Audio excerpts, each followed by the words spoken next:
The latest tag in container images gets a bad rep, and for good reasons. It can cause confusion and broken builds. But I think it can also often be the best and most secure option. Don't believe me? Well, watch the rest of this video and I'll prove it. So what's the problem? Well, the major problem is that if you have a Docker file that looks like this, you don't really know what it's going to build or do. If I run it today, I'm likely to get a very different result than when I run it next week or the week after. So this image can basically change at any point, and the changes could well break later statements in the Docker file. So for that reason, you'll normally find advice telling you to specify the versions of images you need, which can look like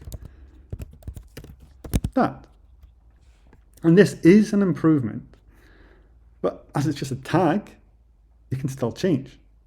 So it's still possible to end up with different results from running this build twice. And worse than that, we need to keep this version number up to date, and it's not clear from this exactly how we plan to handle updates. Like, is this version of Go important to this Docker file?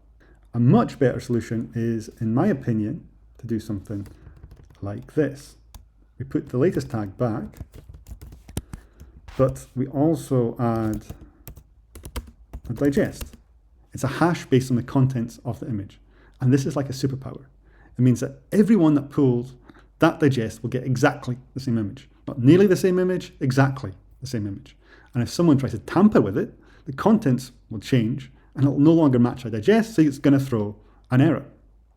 So this directly addresses the major problem with the latest tag. But what about updating the digest to newer versions? To do this at Chainguard, we use a tool called Digestibot.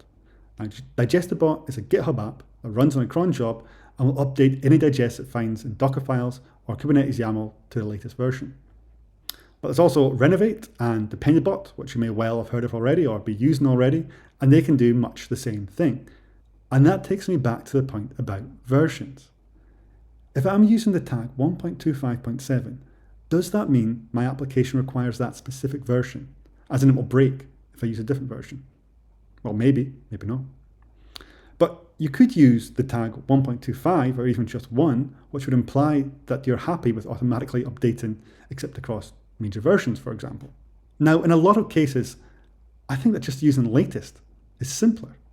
And provided you have a decent test suite, it will avoid the problem of forgotten projects getting stuck on old versions. And that's why I think the latest tag can be the best solution for security. Provided it's part of a well-engineered update strategy with proper testing and image pinning, it will ensure that you keep your images up to date, maintainable, and reproducible.